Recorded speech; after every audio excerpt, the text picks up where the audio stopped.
Welcome to the monthly Truck Stop webinar presented by the Motor Carriers Insurance Education Foundation. These truck stops are presented the second Thursday of each month at 2 p.m. Eastern Standard Time.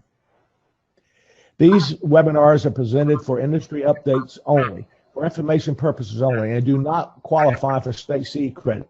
If you're seeking state CE credit, please email our office and we'll send you information concerning those. We do 12 hours a year of CE webinars. If you have any questions, please type them in the chat window. They will be answered as time allows or responded to after the webinar if we don't have time during it. If it's such a nature that it's general, we will then publish that information to everybody who attended. If you experience any audio problems, please send us a note again in the chat window or call our office at 800-741-4084. We'll attempt to correct the problem as soon as possible. So now let's get started. I've heard a lot about something called blockchain. I have no idea what it is. My friend and the person who has helped us many times, and give him a great deal of credit for making our annual conference a success. He's been a part of forever, is our friend Jay Taylor and Jay Taylor Associates in Winter Haven, Florida. Jay, good morning. Good morning, Tommy. Thank you for the invitation, and most of all, thank you for what I think is a very important truck stop to talk about a area that you're on the cutting edge of, and that would be blockchain in transportation. So I'm looking forward to speaking with you. I'm looking forward to any chats that we receive.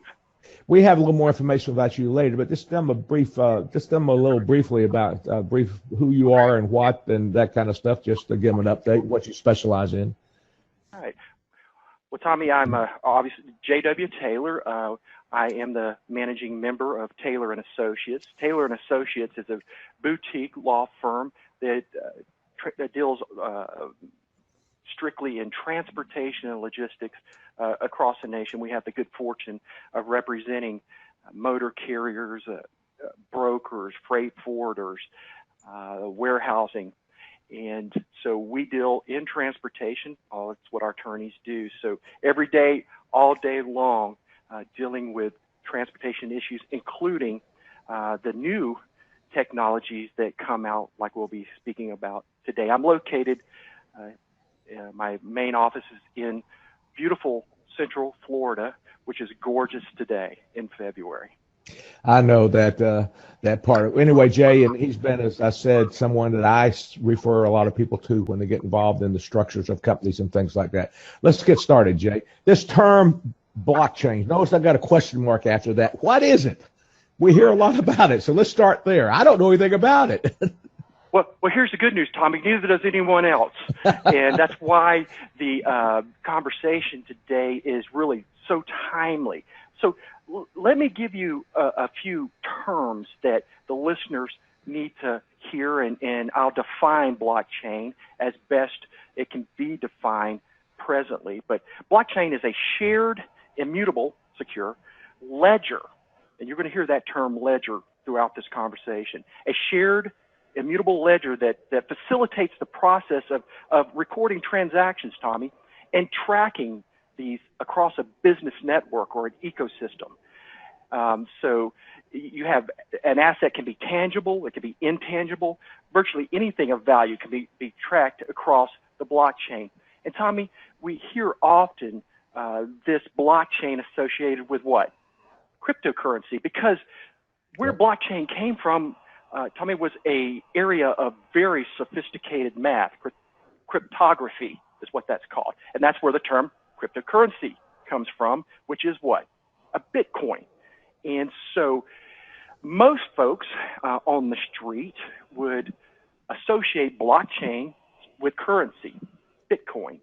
But what we found is this mathematical ability has blossomed into providing potentially solutions to industries, including the supply chain, which, by the way, the reading and the research that we've done, supply chain appears to be a really great place for this technology to actually have an impact. So it's really about a ledger, Tommy. It's about transactions being recorded into a ledger. In fact, there's a term for it, a decentralized shared digital ledger. Remember that, DLT. Why do you want to remember that? Well, Tommy, I'll tell you, blockchain has been so associated with Bitcoin. Folks scratch their head, and not that trucking folks are weary of new technology. Really? People buy 1999 trucks so they don't have to do electronic logs, duh. 10-4. And so I think we may see DLT being used to better understand that we're not talking about cryptocurrency like Bitcoin in today's conversation, nor its application really in transportation. It's more about a decentralized shared digital ledger that helps facilitate, and hear me, secure transactions, which will be one of the key things that we talk about moving forward. Well, I guess we're talking about this. This is kind of a virtual load board with a lot of moving parts that's not really posted at a truck stop. And the Bitcoin is just a means of handling the money currency wise without having to be tied into any one company. That stuff. So I don't think that's a part of it here as that part. That's a good definition, Jay. Why don't we talk about exactly what it does? What does blockchain? How does it work? And I think you gave us some thoughts on this on the slide we have here. Can you enumerate or expand that a little bit?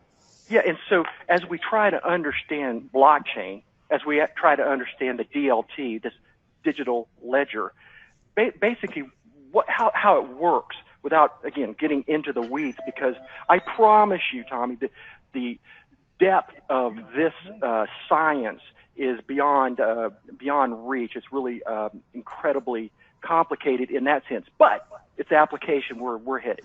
So how does the blockchain work? It uses a distributed, permissioned, secure ledger, there's that word again, for every transaction across the ecosystem, across the blockchain. So let's go through each of those portions of a blockchain. Is distributed. So what does that mean? So it's a shared ecosystem of recording across the business network. So it eliminates the need to reconcile disparate ledgers. And it's time saving, and especially in these complex transactions. So it's, think about it this way, Tommy. I'm going to oversimplify it, if I may, bring it down to where I can understand it, is that, you've got all of these, in a transaction, you have all of these parties going on.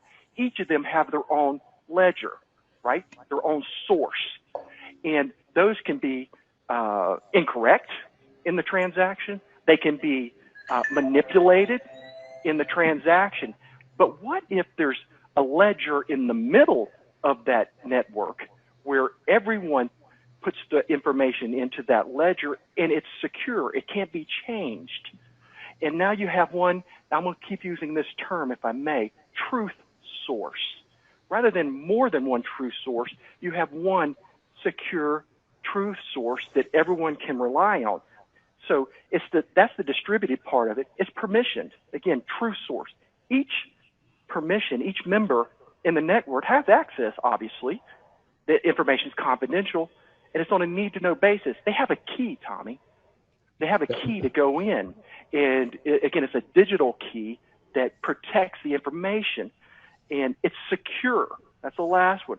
So when that information goes in to that truth source, consensus is required from all the network members to validate, and is permanently recorded.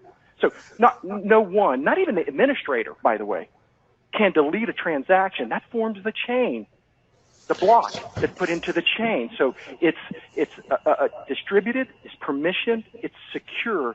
Tommy, we have then where the truth source that we need to do the transaction. That's a big part of it in the blockchain, making these complex transactions secure. But basically, but going back to what we do every day, meaning you from the legal standpoint and us from the insurance standpoint, it also then gives us a pretty reliable roadmap of what's happened if there's ever a dispute in this area. So everybody's going to be sharing the same information so we can see the transaction. won't it take Jay some of this he said, she said, the verbal stuff, and of course you're going to have to do a rule that I always had is don't believe anything I say until I put it in writing. But also, right. or even better, you can believe something but verify. This is the verification, okay. Right? So believe but verify, right? And so that's what's happening here, right. And you're right. Now, part of what you just said about on the legal side of things is, doesn't that take out some of the guesswork and those types of things? For instance, in cargo, we're going to come to that cargo. Yeah, we're going to move next to the transportation industry. Maybe, Tommy, and that's the interesting thing. Maybe, keep in mind, everything we're talking about is cutting edge. Right. We've got a lot of folks that are saying, and I'll say this, is we don't even know what the questions are yet. Not that's really. Awesome. But we're getting there. But for the listeners, what I would say is, so there's your definition of blockchain. Okay. Let's talk about how blockchain works. Yeah. Let's talk about how it pertains to the insurance industry, then, Jay, if you would. Okay. Well, I'd like to start here, Tommy, because the listeners are all going, okay, this is interesting. This is complicated. This is we don't know exactly what to say. To the folks that we have out there, and you'll see in the slides there, it's become a buzzword, and that's the reason you called me. It's become a buzzword, but why? Why has it become a buzzword? Well, do you remember, Tommy? I know you do. Is when there was no way you would get in somebody else's car and let them drive you around, but now Uber does that. And we Uber everywhere. So it's Uberization. When Uber became a buzzword, we're in that place right now where blockchain has become a buzzword. But again, I think back to the fact that years ago, I would never jump in somebody else's car. Now we do it all the time, everywhere we go. So that's kind of where we are in trying to understand the blockchain. And that's why I think it's become such a buzzword. And when we talk about this buzzword in your listeners in the insurance world and how it applies, we're going to come to that. It's more than just a buzzword. We're actually getting some, if you will, some traction on some things coming down the line. So potential benefits, well, cost savings, simplified transactions, increased security in transactions. Are those going to impact underwriting and insurance? You betcha. And we'll go into that some more, but you betcha. Right. And so, if I may, on the next slide, you'll see, Tommy, that for our listeners, how's it going to impact their customers? I always come back to that. How is it going to change what it is that our customers do such that our listeners understand how we insure and underwrite? So there's a lot of different potential benefits. So potentially, right? So blockchain means that it's supposed to be better freight tracking. Again, think back to our truth source. And this will allow artificial intelligence to increase in efficiency. And you've heard this term, Tommy, the Internet of Things. So the Internet of Things holding hands with blockchain could really increase cargo tracking. Think about a mechanism the size of a dime in all the freight hauled around the Internet of Things, feeding truth information into this blockchain about the temperature, about the location, about all of these things that we kind of do some of those things now. This will just increase those efficiencies. So there's a vehicle tracking. We'll talk in a bit. I think you want to have some questions about the vetting carriers and those types of things, and carrier onboarding. Well, there you go. There'll be some of that. We'll talk more about it. Right down to, what if, Tommy? What if we knew the equipment being used by the motor carrier, its age, and by the way, the parts on that aged piece of equipment, where it came from? Yes, tracking down to that detail.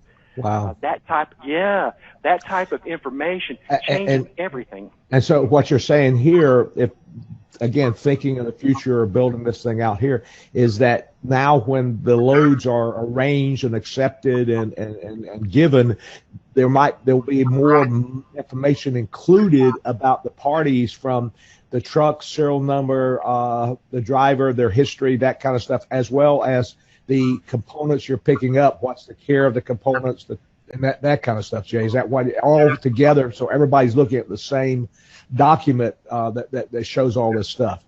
Yeah, the same information, the same truth source that everybody can rely on. That's right. And listen, let me say that we're talking about supply chain here, and we'll talk about things that it impacts. It's not for every sector. It's not for every vertical, for every industry out there. Because in comparison, as we move along, there's certain centralized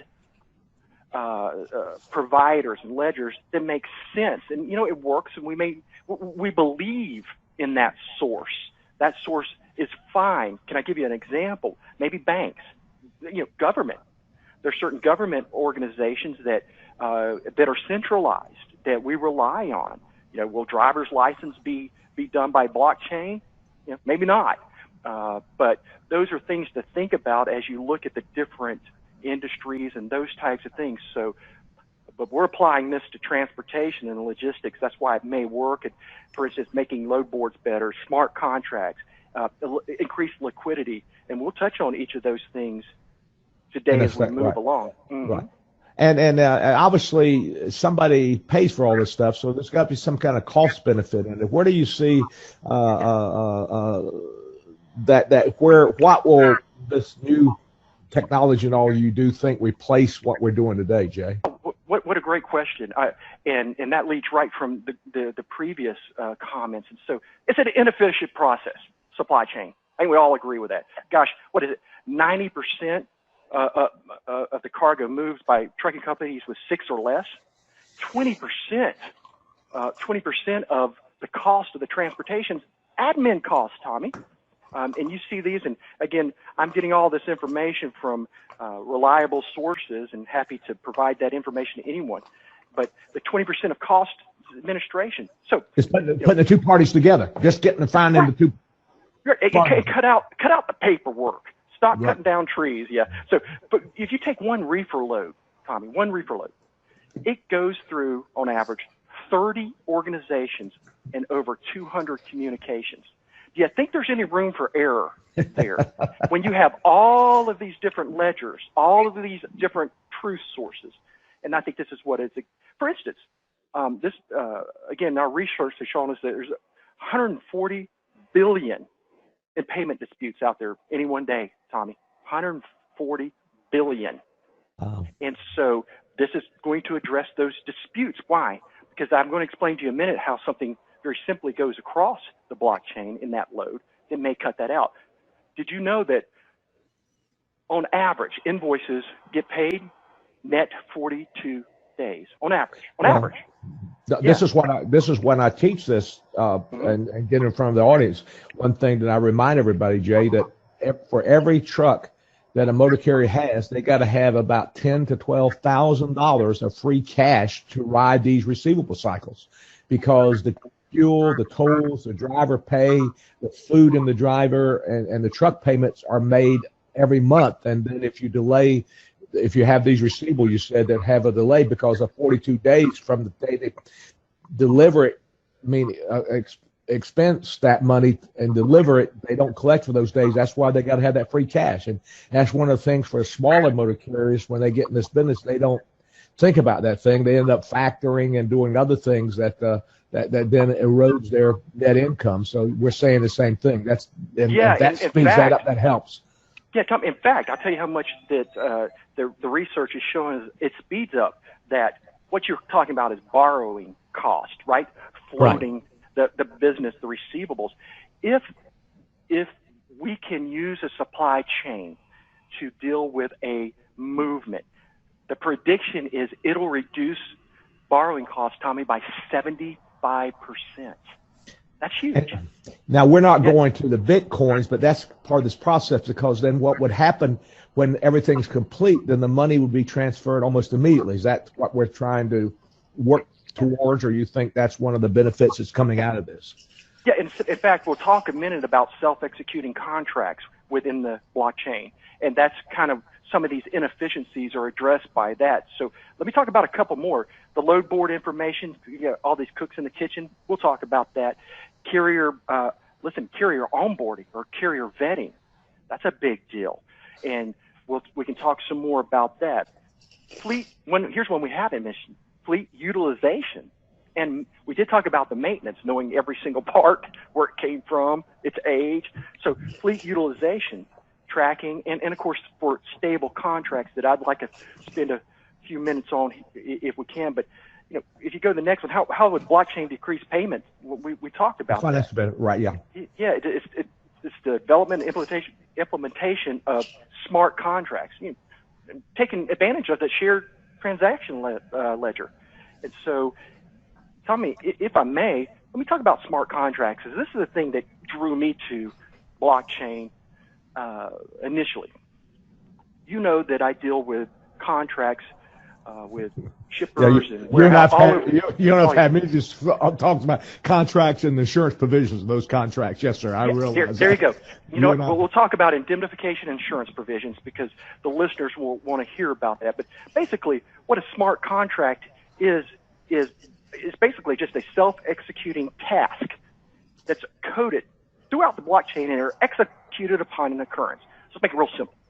So you have a load. It's at origin. And that load is part of this smart contract that's standardized. That load is delivered, Tommy, and all of the requirements within that smart contract are checked off in the blockchain. What happens? Shipper pays. How quick does that happen? Right then. So rather than 42 days, rather than a delayed administrative process and the plus 20% cost, the smart contract makes it happen when what? These occurrences are checked off. Now, that's obviously way oversimplified, but if you had a smart contract that is coded, Tommy, in that blockchain, and the information comes from a true source that checks the box of obligations, what else is there to do? It's done. And so, again, way oversimplified, but I think listeners can understand, hey, that makes some sense. What's the challenge, Tommy, is standardization, universal standardization. And we'll talk a minute about BITA as an organization, but if we could, for instance, Tommy, what if every contract in the supply chain had coded for things that are standard? For instance, we all know that we've accepted that 100,000, I'm just using this one, so it may not be a perfect example. Everybody knows that it's standard in the industry to have 100,000 in cargo coverage, right? Okay. What if that's no longer negotiated, no longer an issue, it's coded in this transaction, and all of that's done. Indemnification, there's a tougher one, isn't it? What if we had a universal standardized indemnification that's fair and balanced on all sides that the ecosystem, the network has agreed to? What if? All of that goes away, doesn't it? Yeah, you mentioned one thing that bothers me sometimes, as you well know, is that sometimes the customer or a broker requires a certain level of insurance, but yet the load's worth more than that, and it's not really a release bill of lading, and the trucker doesn't know that until the crash happens there. If you could build into something like this where the trucker has to have so much insurance, but if they have that much insurance, that needs to becomes kind of a de facto release bill of lading. That would be very beneficial to our industry and to your customers in industry, because and I'm sure you've had a number of cases where the trucker picks the load up, the broker asks for certain limits, and ended up having a crash and there's more value of the cargo than what the limit that was required by the broker, because sometimes they don't know what they're ranging for. Yeah, so you know what you need in that contract, in that ledger, in that coded contract, that smart contract, a limitation of liability to 100,000. That's what I'm saying. Yeah, there you go. And that could become the industry standard to have that written in all the contracts. Hey, wouldn't it be interesting that everybody has got to get real about managing the risk across the supply chain? There's no more, hey, I'm the big, 500-pound gorilla. Sign my contract. I don't care what your exposure is, which, by the way, you and I both know, and I've said many times, all that does is it drives up the cost of cabbage. As a consumer, we're paying for that. And so why not do away with that? Let's all put these smart contracts in place, and maybe with this technology, that could be an answer. And so indemnification, levels of insurance. And by the way, isoform coverages. We don't have all of this, all these different scripts and all of that. And we'll have the argument that I had the other day with somebody, the difference between a designated insured and additional insured. The broker went and accept the designated insured, even though it wants additional insured, it gives less coverage than the designated insured because they don't understand that. So maybe somebody who puts all some message in will talk to people like you and I to straighten some of these ambiguities out. Okay, let's move on. Yeah, and those people are blockchain in the Transport Alliance. BITA. Right. And we'll talk about those folks in a minute. But yeah, so back, just kind of rounding out the self-executing smart contracts. I think that there's some great opportunity in the supply chain to take advantage of that and really decrease cost across the supply chain. So, that's something I'm really excited about. Yeah. And if we can get some universal standard requirements, I think that that would be, oh gosh, it'd be so strong. Yeah. So, okay. All right. And but anytime you have a benefit, there's obviously some stumbling blocks to get over this part. So let's talk about what you see, the implementation of this, and some kind of timeline, and let us know how much of this you're seeing happening today, dealing with your brokers and your shippers. That would be something that the audience who are in the insurance industry would be interested in. Well, that's a great question. And so, do I anticipate any problems? Yeah. Standardization and some of the things we'll talk about. But let me start here. This is my opinion. Is the Uberization of all of this, the smart contracts and everything. It's going to be slow go. We talked earlier. Transportation has been the recipient. Our motor carriers have been, and brokers, warehousing have been the recipient of a lot of technology. By the way, a lot of technology that didn't do what it's supposed to do or what it was touted to do. So we have that issue. Think about the blockchain, Tommy. What's really important for the blockchain? Participants. Right. You got to have enough people sign in and agree to the uniform deal. Absolutely. So I have this term that I think I'm coining. I'm not sure, but as I thought about that, the non-adaptive barrier. So the barriers is the non-adapters that do not join in. They sit back until it happens. So now is that part of the problem? It always has. It always will be. But to the second part of your question, we know we need this massive adaptation of this, but there are big boxes right now that are doing this. Did you know that, Tommy? Or doing the blockchain? Well, I didn't know. I was going to ask you that a little later, but you can talk about it now. I don't. Who's driving this? Who's putting this together? Who is on the leading edge of this that we might relate to or know or hear about? Right. Well, it's the ones that can, and this is a term that we saw in the research, the one that aren't stuck in the winterization. Winterization meaning in the technology world that they can't do it, they can't get to it, they have all these barriers to doing it. So think about your big boxes. Wall Street Journal had an article, Tommy, here recently that talked about presently Walmart requires lettuce, spinach, and other greens, all that, to be food tracked on the blockchain. Think FSMA. We don't have to get into that, but think FSMA. So they're doing that FSMA now. is a Food Safety Modernization Act for you who don't recognize that acronym, but go ahead. Yeah, and you're right, Tommy, and that's legislation that holds entities and people responsible for tracking food in our supply chain. So think about our definition of blockchain and true sources, reliable sources. Well, Walmart's doing that, so they have their blockchain, so you have that, but that's them. It's not universal standard.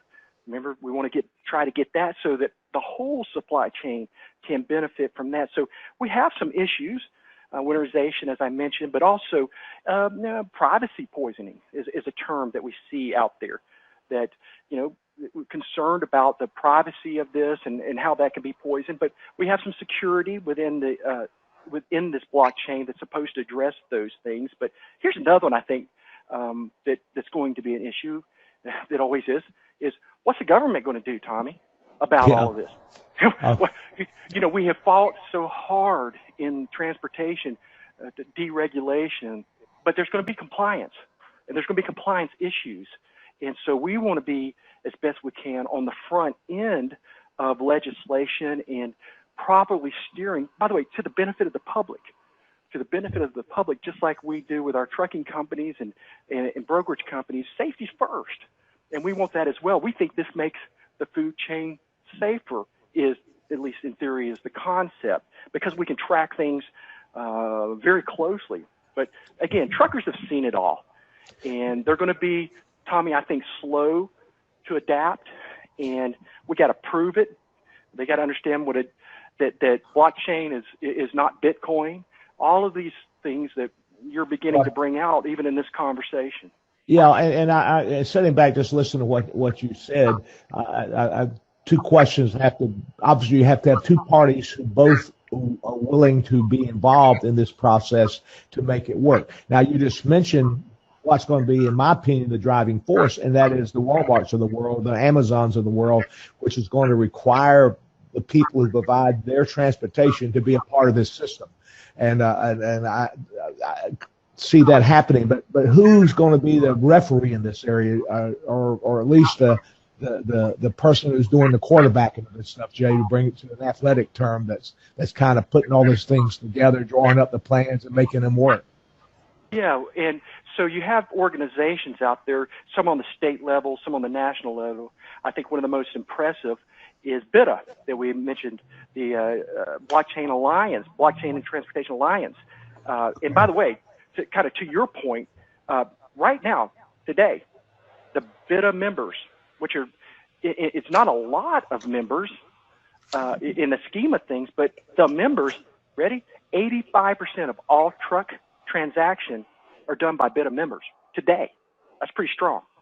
So 85% of all the movements out there are already BITA members. And you say, okay, Jay, what about BITA?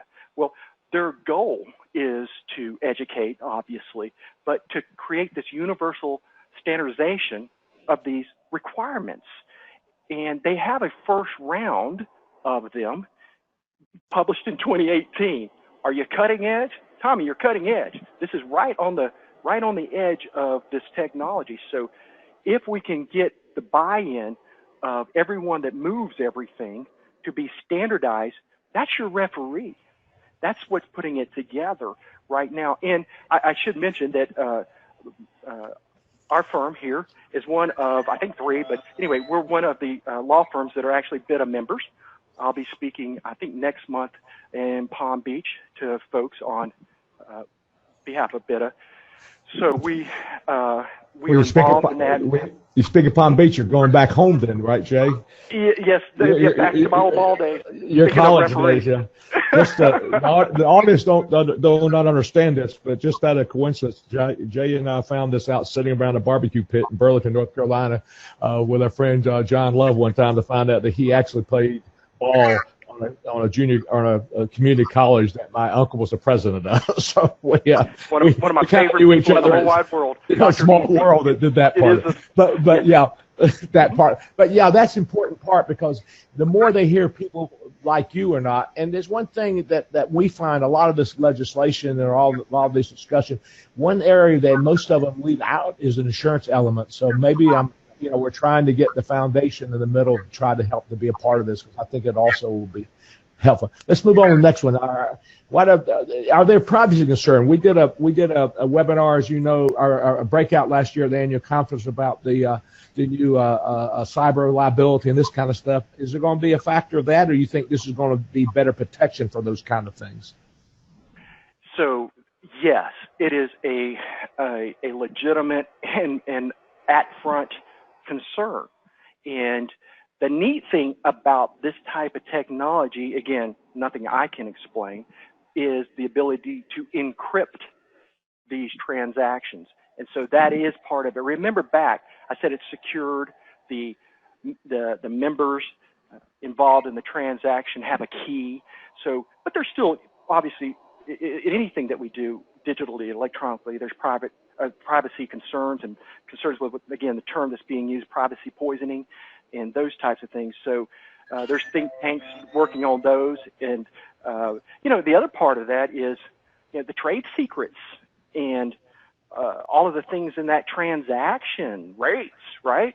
All of those types of things being protected is pretty important for those adapters to come in and be involved. They're not going to do it, Tommy, if there's privacy concerns. So that's Right. part of the education process, the securitization process.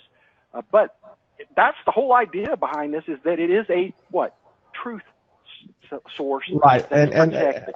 And we had that problem getting our foundation together, Jay, where I've got competitors sharing information with each other, and that you don't always share it all, but there's some uniform information that everybody gets to a common area here, and so that's going to be a problem here, as you just mentioned, trade secrets and things like that. Part of it could be something they're going to have to be. Let's look at the next slide we have here. You mentioned BITA a lot of times. You want to spend a couple minutes and go into a little more detail about what BITA is? Yeah, so again, BITA is an alliance. It's member-driven. It's an organization. It's primarily a freight transportation, logistics, and the affiliated supporters of that.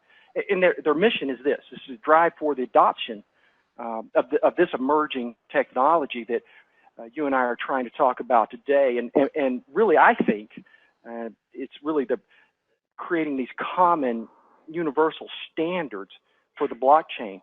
If we can get members, and these members to agree on these standards and work through all this, and again, that's certainly not an overnight or short-term goal. I believe then, if you go back to some of the things we've talked about, smart contracts, easier onboarding, if we have standards, let's talk about the load boards and those types of things. Instead of having all of these different brokers having all kinds of information about one load, the information is put into a controlled truth source, and that helps eliminate the fluctuation and cost of these boards. So that's one of the ways that it can be used in that sense. So, but the problem is, who's going to come up with the standards of how that's done? And would that be something that BITA would end up doing, or is that something they would not do? That's what they're doing. That is what they're doing, is trying to come up with these standards. But can you imagine across the supply chain all the different transactions and types of transactions to come up with standards for? So this is going to be a real important process with some really smart folks that are members of BITA, but I'm excited about being a part of that and participating where I can. And, maybe one day we get this right, and you might even have organizations, I was just thinking, that have a CBO, a Chief Blockchain Officer. And maybe that'll be a new job description. In that sense, they can do that. I strongly recommend, if you've got any influence at all, I think the insurance will be a part of that, because one thing would help our insurance industry is some uniformity of what's required and the understanding on the side of the broker what all the insurance terminology means. Jay, you and I have had many long conversations about certain insurance coverage and terms, and you're one of the few lawyers that understands this part of the element. But some of these contracts are drawn up where the insurance requirements and indemnification requirements are just almost impossible to meet.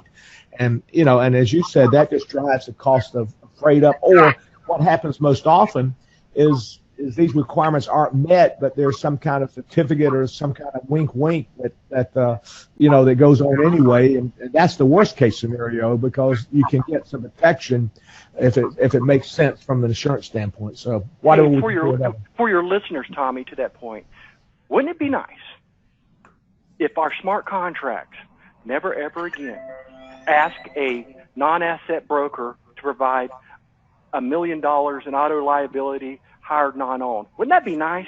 Yeah, but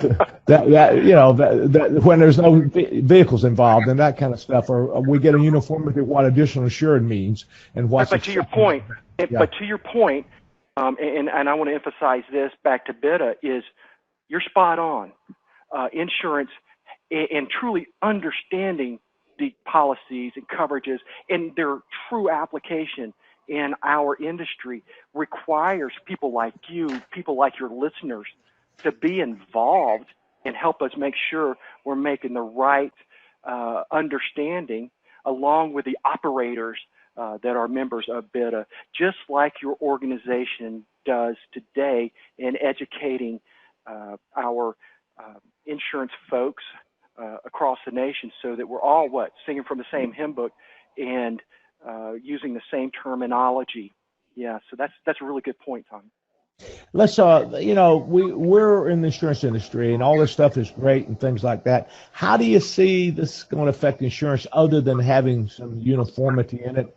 Do you think when the crash happens or the claim happens, like in cargo and all, this information can be not only documentation for each side, meaning what the value of the unit, what happened, but also some alternative resolutions, which will make it easier for the adjusters and for the insureds to address the concerns of everybody and take it, make it work. Wow, what a great point, Tommy. And yes, everything you just said, yes. So, backing it up, having the right insurance in place when that catastrophic claim happens, when cargo is lost. Yes, that. And it's standardized so that the coverages are proper for that movement in that block, for that transaction, because the true source everyone agreed to, and there's no wink wink on this. It's real coverage, and it's not coverage that you're not supposed to have. So the insurance coverage debate can be addressed in that sense. So yes, all of those things, underwriting, having better, I should say, information, that's going to make a big difference, the things that we talked about. So I think everything you just said, it's going to be different going forward. As you know, when we talk about the insurance coverage, the one area of insurance coverage that doesn't have a uniformity to it, meaning some company who is producing the document that most people use for the coverage form, is cargo. And cargo's all over the board. I could see where you would get some requirements like on the Food Modernization Act, where we won't accept the policy with a spoilage exclusion, or a flatbed that we want to have a car warranty or something like that. But maybe that would also drive some uniformity in the coverages when there are uniformity in requirements. Yeah, great. And that's a great example. Temp loads. And you have the FSMA issues and temp loads and using the Internet of Things to better track those loads and the temperature across the food supply chain and better ensure those. Yeah, that's exactly what this is about. Hey, and by the way, back to one of your earlier points, some of that stuff's going on today. In other words, what we're talking about isn't something that's never fully happened, or maybe it hasn't fully happened, but it's happening, if you will. For instance, Maersk, with the deep water moves, these things are happening, and you say, well, that's interesting. What type of product, Jay, are we? Well, high dollar stuff. For instance, pharmaceuticals, pretty volatile stuff there. So some of this Internet of Things and this blockchain is actually going on today. They're tracing these things. They're doing these things with secured networks, just like we're talking about. It's not doing everything that we are envisioning or that you hear in the editorial and the research, but it's already going on. And it's big players, again, like Maersk and folks like that. So it can happen. And getting back to the insurance, is it worthwhile for us to start thinking or even asking our insureds, are you involved in BITA? Or are you involved in, are any of your clients asking you to assume loads with this blockchain or not? What's the questions that we would want to ask our insureds to kind of at least understand if they're involved in this or not? Yeah, and we're all, if you will, new members, and I'm newer members to BITA. But I certainly know the folks that can address that. I anticipate we'll get some chat back from our listeners going, hey, can you tell me more about that? And I'm happy to put anyone that wants to dive deeper into that to the right people over at BITA to see, and I don't know what their organizational requirements are, Tommy, or anything like that, but I could certainly make the connection, yes. Well, you made the point earlier, though, I would think, and you can again tell me if I'm wrong, the big players in BITA are first the shippers, because this is really, and to a lesser extent, brokers, meaning shippers and brokers are the same thing, because they're the ones who are trying to expedite this part of it. Larger motor carriers probably are involved in it because they're the ones who provide the continuous services for the big shippers. But you mentioned earlier that 80% of the loads or 85% of the loads are hauled by the person with 3 or 4 trucks. Clearly, everything you're telling me, to me, benefits that person more than anybody else, because that's the one who is at risk to having weird things happen, to not getting paid, having disputes on claims and things like that. These bigger trucker companies hire people like you to negotiate contracts with the larger shippers and brokers on their behalf, or these smaller motor carriers, which is the majority of risk that the people who are listening to us today don't have that kind of leverage. So, that's, to me, I see this as uniformity advantage.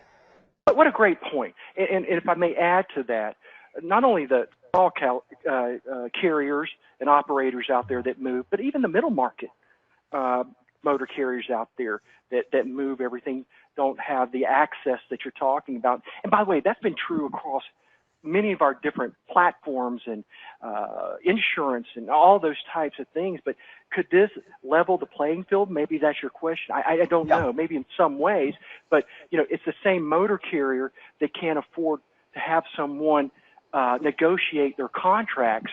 That goes away in a sense if we have smart contracts. Again, obviously all in theory, but that kind of goes to that point. But what does that do? Well, again, it drives down the cost to the consumer, and that's a good thing as well, and hopefully helps drive the economy. And also the thing that you talked about earlier, as far as the financing and the factoring and all that kind of stuff, why should the trucking company have the shipper or the broker hold that money for that period of time, and whether the broker or shipper has managed that money or not when they need it, because they've incurred the cost of getting the item from point A to point B. So why should they have to wait 42 days, or when you say on average, some higher, lower, that part of it? So if there could be a transitions where, again, everybody's going to have to be willing to do, some direct deposits or some kind of wire services that connect this. This gets back to the Bitcoin deal that we're not with, but there's some similar that would definitely help us in this area, Jay. Yeah, I think there's a lot of good points there. A lot of we're going to look and see as this moves along, and I think that's why, Tommy, I encourage you that maybe from time to time, for your listeners, let's revisit this, and we're all going to learn this together. We can track this together and stay on top of what's really happening, what we thought might happen, and what really happened, and we can be the most informed folks out there in regards to this impact. And I know that you are a big advocate of all this kind of it. So anything that you can do with them to get us meaning the foundation and people in the foundation, to these people to try to know more about them from the BITA organization itself, but some kind of get a seat at the table when some of these things are being discussed, so that the insurance requirements are not only uniform, but are able to be met. If you follow that part of it. But I want, and we got a couple minutes later, I want to ask you one other thing. You and I had this stuff, and you meant the Uberization of freight and this stuff. I read an article today in Heavy Duty Magazine about the on-demand dump truck platform and a company called TRUX, which is trying to put contractors and dump trucks in a location on, again, one of these kind of a blockchains or virtual load boards. And we're hearing more and more of that. And Jay, you and I have a discussion about this, and it gets back to the same discussion with Uber when the taxi services versus are not taxi, They're not employees. They're just a platform. What do you see the new regulations both on CARMAC or the current regulation, CARMAC, and you must be a broker. Obviously, the dump trucks would probably be an exempt load. It'd be intrastate, so it wouldn't be subject to the federal acts. Where do you see these things coming out, Jay, when we start moving to these areas? Yeah, and when we talked earlier, Tommy, in this conversation about compliance and all those things, well, here we are even today in 2019 still dealing with how to define an independent contractor, right, in the case law and all of those things. So the compliance issue, the legal compliance issue in regard to these tests and licensing and all these things, well, that's, again, we're looking ahead to see. But I think that if we can get our listeners and the folks involved to help look ahead and make smart decisions and be part of that process ahead of time, educating the folks that need to be educated, all the way to judges educated, all of that, and and listen, local associations like, for instance, here the Florida Trucking Association is a fantastic program, a fantastic association to be with that has active, meaningful lobbying across the association. So to truly plug in, if your listeners want to know, hey, is association like that worthwhile, and is BIDA worthwhile? Absolutely. And the more you know, the more we can help drive these and support these. And so I give a strong recommendation to look into those associations and see what it means to you, and help us with compliance, help us with dealing with this legislation. Absolutely. So instead of being reactive, being more proactive is what you suggest, and I agree that part of it. It's about time we do that. And you have been a big party to help me and to help our members understand this kind of stuff, Jay. And as always, we appreciate all that you do this area. Here's his last slide. He's a handsome gentleman in that area. Here's his contact information. You can write it down, or you can, this slide presentation will be available for you for later viewing. For you who ask questions, we'll get back to you on those answers now that we're finished with this, and I'll have Jay and I will look at the answers and give you all some detailed answers. Jay, my friend, we always appreciate everything you do for us, and we look forward to you being a part of the annual convention in October and following up on this stuff. Let's stay in touch about this, because I do believe it's a new thing in the marketplace, but it's going to affect us, if not today, in a year or two, and we need to start preparing our insurance mechanism as well as our insured for this stuff. Yeah, my pleasure, and thank you for the opportunity. Okay. For y'all, we're out of here. We'll see you in our webinar that we're going to be doing next month. Y'all have a good day and stay warm.